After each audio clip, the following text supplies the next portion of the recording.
Olá, primeira série, tudo bem com vocês? Então vamos dar continuidade ao nosso estudo sobre movimento retilíneo uniforme, que nós simplesmente chamamos de MRU. Bom, então o que é velocidade? A velocidade, vou só relembrar aqui com vocês, mas nós já vimos, Nós vimos até o conceito de velocidade média. Aqui eu só quero definir o que é velocidade. Bom, velocidade é uma grandeza vetorial, que tem modo, direção e sentido dado por esta equação aqui. V é ΔS sobre ΔT. Tá? Então, quando eu sempre estou considerando uma velocidade constante, eu não preciso mais colocar um m de médio. Tudo bem? Se a velocidade sempre é a mesma em todos os pontos da trajetória, eu simplesmente chamo V é ΔS sobre ΔT. Quando eu falo em rapidez ou velocidade escalar, eu posso tirar o caráter vetorial dessa equação. No movimento retilíneo uniforme, MRU, algumas características vão aparecer, o aluno precisa prestar atenção nisso. Eu só posso chamar um movimento de MRU, de retilíneo uniforme, se são satisfeitas algumas condições. Que condições são essas? A trajetória do meu movimento sempre vai ser uma linha reta, por isso que é retilíneo, tá?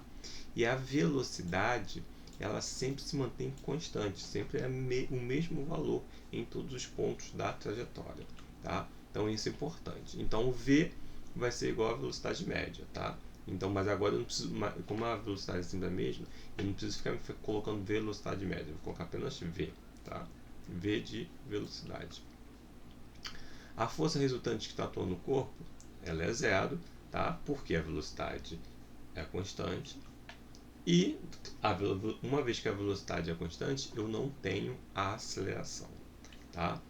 Então, relembrando aqui, eu mostrei para vocês e deduzi para vocês qual é a função horária da posição desse movimento, Essa equação aqui que os alunos decoram, vendo a palavra sorvete aqui, tá?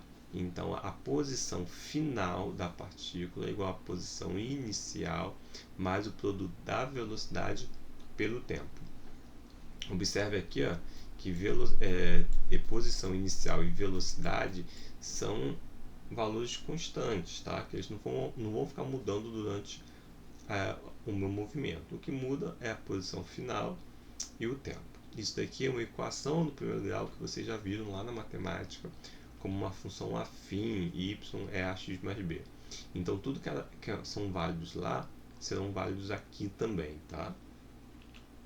Bom, o que é um movimento progressivo e retrógrado? Bom, para eu definir o que é um movimento progressivo e um movimento retrógrado, eu tenho que colocar uma orientação na minha trajetória. Então, a minha trajetória é essa reta aqui, o eixo X lá da matemática. Então, observe aqui, conforme a pessoa ela anda no sentido positivo, eu marquei positivo para a direita.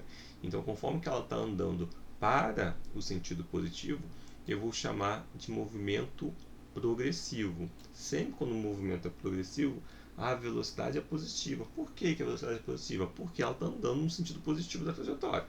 Tá? Agora, se ela inverte aqui o sentido, observe essa segunda figurinha. Quando ela inverte o sentido, ela está andando no sentido negativo da trajetória. Ela está decrescendo aqui a posição final dela. Então, sempre quando isso acontece, eu falo que o movimento é retrógrado, velocidade menor do que zero. Tá? Então é simples assim, olhei para a velocidade, vi que a velocidade é uma velocidade positiva, sentido positivo da trajetória, eu vou chamar esse movimento de progressivo. Caso contrário, velocidade negativa, a pessoa, o móvel, o corpo está andando no sentido negativo da trajetória, então o movimento é retrógrado. É simples assim, tá, gente? É só olhar o sinal da velocidade para definir se o movimento é progressivo ou movimento retrógrado. Bom, e o que é o encontro dos corpos? Imagina aqui que eu vou colocar uma orientação. Então vamos colocar uma orientação aqui positiva para a direita, tá? Positiva para a direita. Observe aqui então que o corpo A ele tem movimento o quê? Progressivo, e o corpo B tem movimento retrógrado. Então tá um corpo indo no sentido contrário do outro. Se eles estão indo no sentido contrário, vai existir uma posição e vai existir um instante que esses dois corpos aqui vão se encontrar. Então, como que eu vou definir qual vai ser a posição? Onde que eles vão se encontrar? Aqui, aqui, aqui. Onde que eles vão se encontrar? Qual é o tempo que demora para eles se encontrarem? 1 segundo, 2 segundos, 3 segundos? Quanto que é? Isso que nós vamos determinar a partir de agora. Bom, então tá aqui, ó, o corpo A e o corpo B, diferente do corpo da primeira figurinha, tá? Então na primeira figurinha eu tenho um movimento progressivo e outro retrógrado, e aqui eu tenho os dois progressivos. Observe que o aluno quando olha para essa primeira figurinha, pode afirmar, vai ter encontro? Sim, vai ter encontro. E na segunda figurinha, vai ter encontro? Depende. Então, quando os dois movimentos têm a mesma classificação, ou seja, os dois corpos são progressivo ou retrógrado, vai depender da velocidade de cada um para que o encontro aconteça. Já nessa primeira figurinha, não, o encontro vai acontecer independentemente da velocidade. Tá? Então, vamos lá. Então, quando os dois corpos vão se encontrarem, eu posso afirmar que a posição final do corpo A é igual à posição final do corpo B. Tá? Então, sempre no exercício de encontro, eu vou colocar essa informação. Final do corpo A, posição final do corpo A é igual à posição final do corpo B. Tá aqui. SA é igual a SB. Vamos fazer então um exemplo, né? Observe aqui, eu tenho o corpo A, ele sai da posição inicial de 5 metros com uma velocidade constante, tá? É o MRU, de 1 metro por segundo. Já o corpo B, ele sai de uma posição de 12 metros com uma velocidade de 2 metros por segundo. Vai ter encontro? Vai, né? Porque um é progressivo, o outro é retrógrado. Determine o instante de encontro e a posição de encontro. Eu começo fazendo essa continha como? Usando a nossa equação, a função da posição, nosso sorvete, tá? E eu preciso escrever essa equação para cada corpo. Então, aqui, coloquei aqui, ó, corpo A. Corpo A é a posição inicial 5 mais velocidade vezes o tempo. Tá? Vou fazer a mesma coisa para o corpo B. 12, posição inicial, menos, porque ele está no sentido contrário, um movimento retrógrado, velocidade negativa, 2t. Então, tem que escrever que S final de A é igual a S final de B. Vou juntar as duas equações, ó, 5t é igual a 12 menos 2t. Aí é simples, né? Vocês já sabem fazer isso. Letras de um lado, números do outro, né? Então, tem 3t igual a 7. Então, t é 2 aproximadamente, né? 2,3 segundos. Então, essa informação aqui é um instante de encontro. Então, depois de 2,3 segundos é onde acontece o encontro. É o tempo que demora para que os corpos alcancem um ao outro. E para eu determinar a posição de encontro? A posição de encontro eu quero SA ou SB. Tá? Tanto faz, eu posso calcular ou SA ou SB, porque eles são iguais. Então, tanto faz quem que eu vou calcular.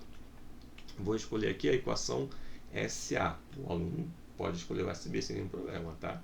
Então, vou repetir, ó, 5 mais 1 no lugar do t, vou colocar essa informação aqui, 2,3. Fazendo a continha, eu chego na conclusão que SA é igual a 7,3 metros. E o SB, gente, vai ser o mesmo valor, tá? Porque é a posição de encontro, tá? Então, eles vão encontrar quando estiver na posição de 7,3 metros, tá? Tudo bem? Agora, esse exemplo 2 aqui, ó. O exemplo 2, os dois corpos possuem a mesma classificação, a mesma natureza do movimento. O que é a mesma classificação, a mesma natureza? É se os dois corpos são progressivos ou retrógrados. Nesse caso aqui, os dois são progressivos, tá? Porque estão no sentido positivo da orientação.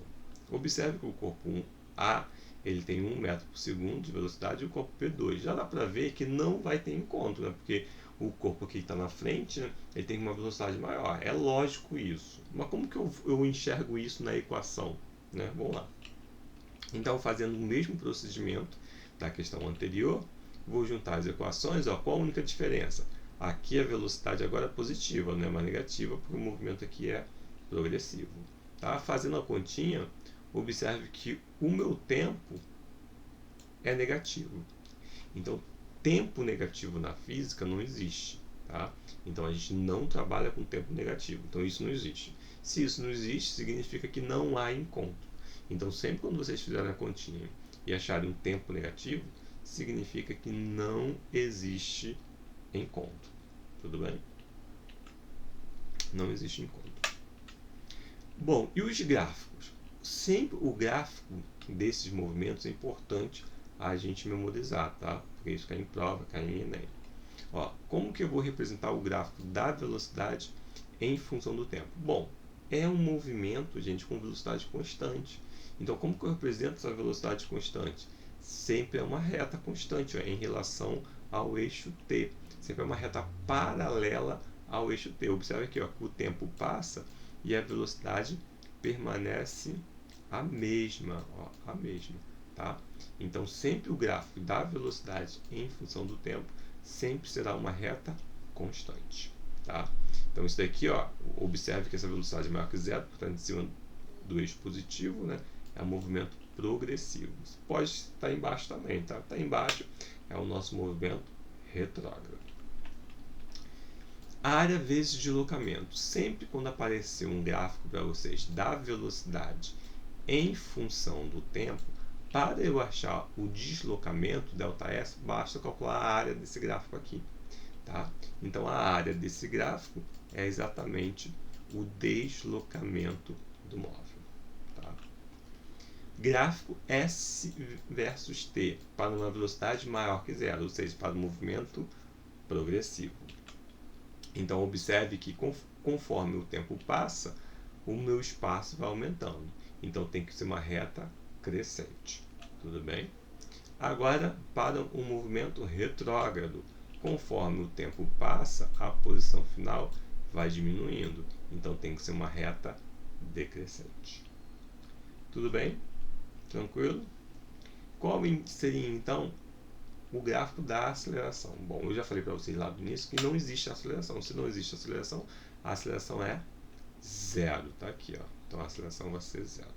Tudo bem, gente? Tranquilo? Então, por hoje é só. Até a próxima. Tchau, tchau.